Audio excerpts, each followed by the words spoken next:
Hello everyone and welcome to Task 1. Here we will begin our journey with problem-based learning to allow you to walk a mile in your students' shoes. As we make our way through this course, you will experience problem-based learning in a learning role, mirroring that of the student experience with the instructional strategy. The focus of this course is to help utilize effective planning strategies to use the problem-based learning to teach problem-solving skills. The first thing we'll address is what we'll refer to as problem-based learning and problem-solving skills. Providing definitions I have found to be very helpful, just so we make sure we're all on the same page. There are many definitions of both available and many connotations that accompany these terms, so I find it best to clarify.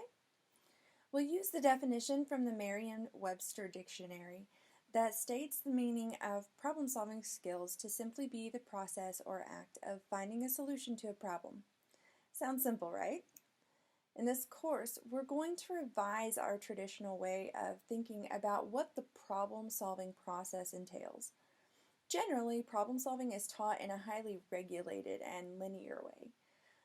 A series of 4 to 7 sequential steps, depending upon the model presented, for limited and narrow-focused questions that are very prevalent in the education setting.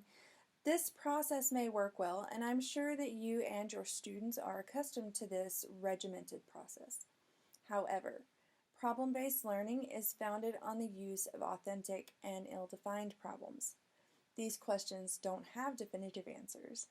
In response, we must adopt and teach a different method for solving those problems, one that's nonlinear and resembles more of a web than a line. As we refer to problem-solving skills in future tasks, we will be doing so in the context of having authentic and ill-defined problems. Problem-based learning is a hot topic in professional development courses these days and is taught in a variety of ways. The steps involved vary from instructor to instructor, and again, to offer clarification, we'll discuss problem-based learning using the definition from Cornell University. Problem-based learning is a student-centered approach in which students learn about a subject to solve a problem. Unit 2 will cover the essential components of planning effective problem-based learning lessons, and we will be discussing the benefits of problem-based learning. And it's important to remember that the foundation of its successful use is in the practice of using the problem to drive motivation and learning. Now that we're all on the same page, let's discuss why you're here. Teachers undoubtedly have a calling to educate their students. As public servants, we certainly didn't enter the profession for the money.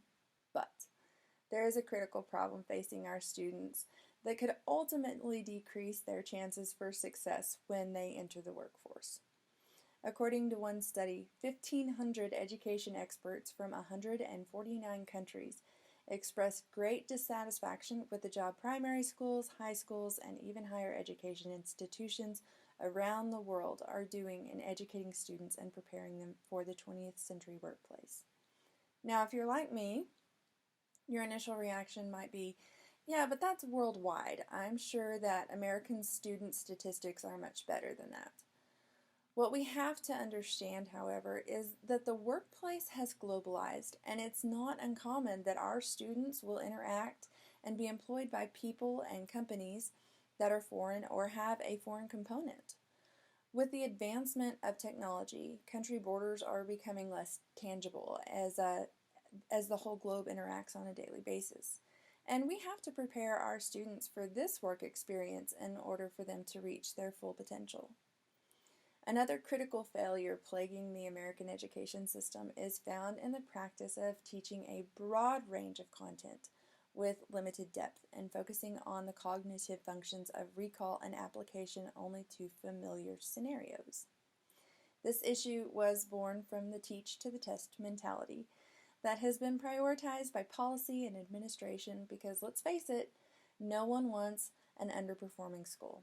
So with each new addition to the ocean of state standards, teachers feel pressured to briefly cover all of the topics a mile wide and an inch deep. This practice has led to students knowing a little about a lot, but not much about anything.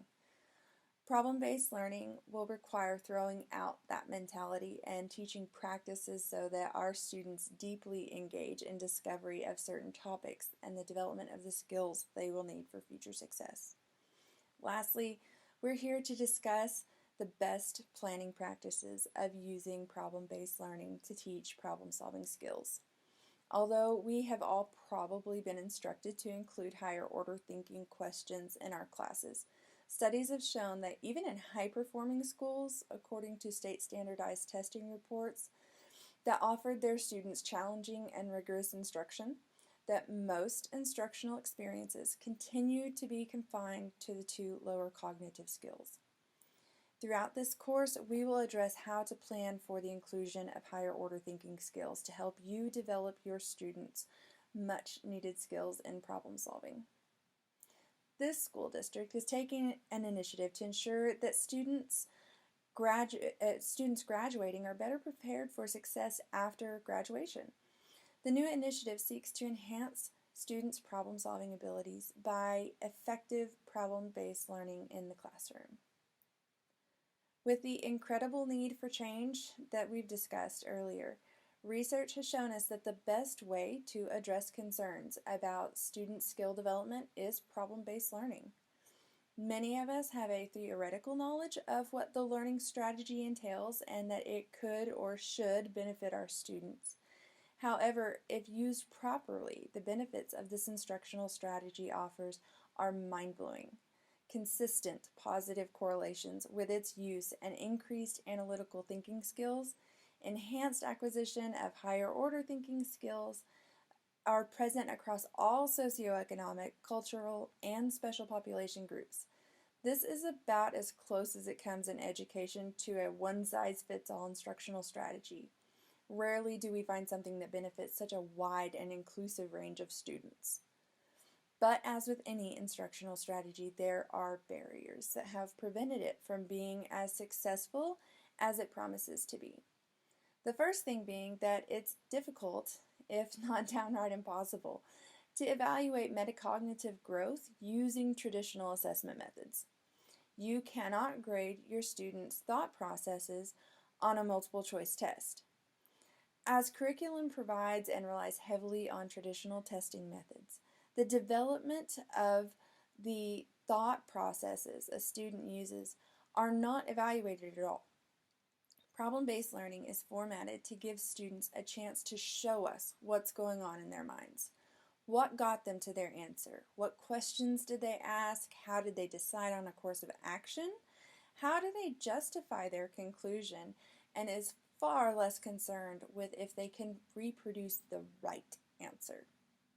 The second barrier frequently reported is found in the role change. For centuries, education has been based on teacher-led instruction.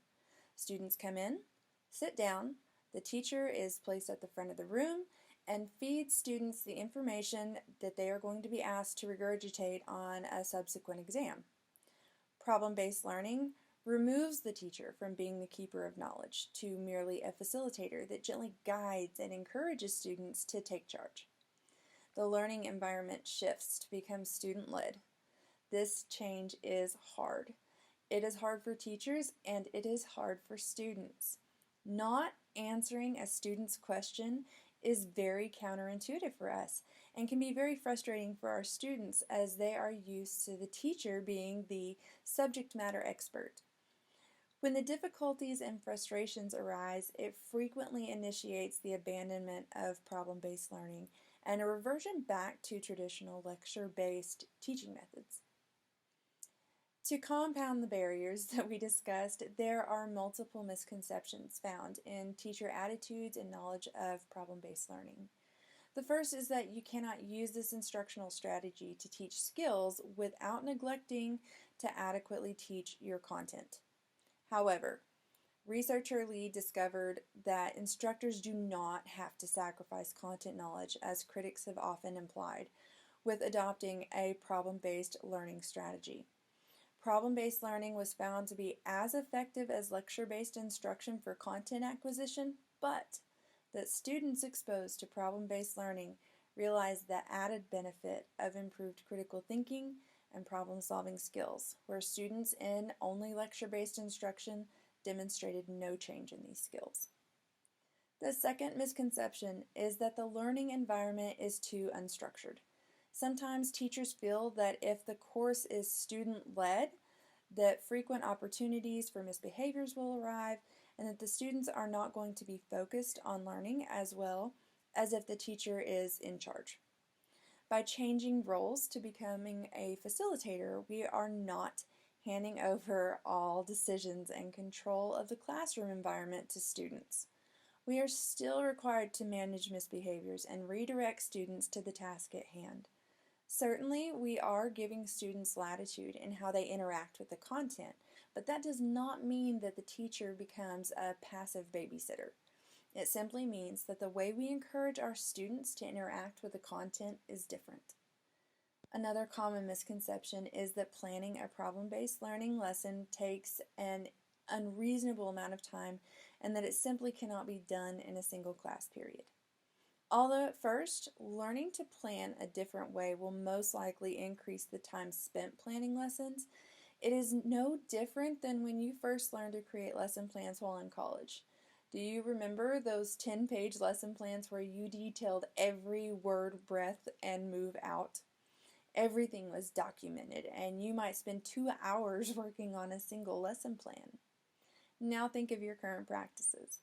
As you've developed and gained confidence in your ability to plan lessons, that time has most assuredly dwindled down to a reasonable amount. This phenomenon is likely to happen as you relearn how to plan lessons using this instructional strategy. It will take more time here at first, but using it with greater frequency will certainly develop your abilities and build your confidence to produce fantastic problem-based learning lessons in a timely manner. The second part of this misconception is that you cannot teach an entire lesson using problem-based learning in a single class period. We'll be discussing the inclusion of various authentic problems in a later task, but if you will, think about algebra class just for a moment. When the question has fewer variables, it takes less time to find the solution. As the problem grows, so does the time it takes to solve them. This is true with problem-based learning lessons as well. Just because the authentic problem is ill-defined, many problems could still be investigated and solutions discovered in the course of a single class period. The teacher can make the problem-based learning experience fit any timetable. The last misconception that prevents teachers from using effective problem-based learning lessons is that it's not practical. Back to that teach to the test mentality, many teachers believe that you simply aren't covering enough content. You are lucky because your district is putting the student need first and test scores second. You're in this course because the administration wants you to help your students dive deeper into fewer concepts, even if that means you don't teach every TEK. The priority for you is skill development, and as we stated before, we can achieve content acquisition and skill development simultaneously if we learn how to plan effective problem-based learning experiences for our students. Another practicality misconception is that due to its reliance on project-based assessments, that it's going to be more expensive. We have an amazing treasure trove of instructional resources on the internet. There's always a good option available for us to use that's free. Also, just because it's a project-based assessment doesn't mean that the students construct something. They may investigate a concept as it applies to the presented problem and simply show mastery by engaging in a group discourse or teach other members of the group their discovery. Project-based assessment does not have to be expensive. And lastly, because the classroom is lively, some teachers have the misconception that there will be wasted time due to the transition. This is 100% avoidable with proper planning for transitions and clear expectation and communication to students for how these transitions should and will occur. Again, you're not handing over control of your classroom procedures just because you take on the role of facilitator. With all of these barriers and misconceptions, it can make a teacher wonder if success is possible at all, and The common thread of successful use of problem-based learning is you. Through numerous studies, the one thing that all successful endeavors with this strategy had was the prepared teacher. The teacher must be a master problem solver. Every lesson with each group of students presents us with a problem. How will I ensure that the appropriate mastery of this content is attained? But there is one thing that we always rely on: what worked in the past. One study explained it this way: all problems we face are framed by previous experiences and previous similar problems. One example of this that really hit home for me was the problem of needing to increase content mastery. Maybe my students weren't performing as well as I thought they should have on their exams, so I went into problem-solving mode. I would often look back at what transpired before assessments that students did well on. Kahoot was always one of my students' favorite study activities, and I found that when I planned a Kahoot review game, my students' test scores improved. Therefore, to answer my question of how to increase content mastery was to make sure that I planned this game-style review for every test I administered.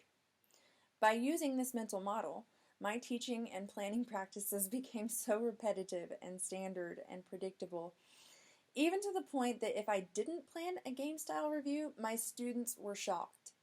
They simply came to expect that at the end of every unit of instruction.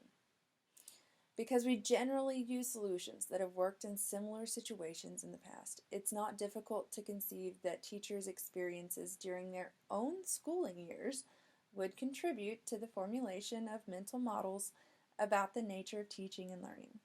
In other words, teachers tend to teach in the way they were taught. Most teachers choose the concentration area based on a subject they enjoyed, or maybe just the teacher. They may have more positive memories about their time in that class and recall how lessons were taught, usually from our favorite teachers. As we plan our lessons, we may recall how the content was taught to us during those learning experiences, and we usually don't stray very far from the model our previous teachers used. After all, we learned it that way, right? Problem-based learning requires something different than this.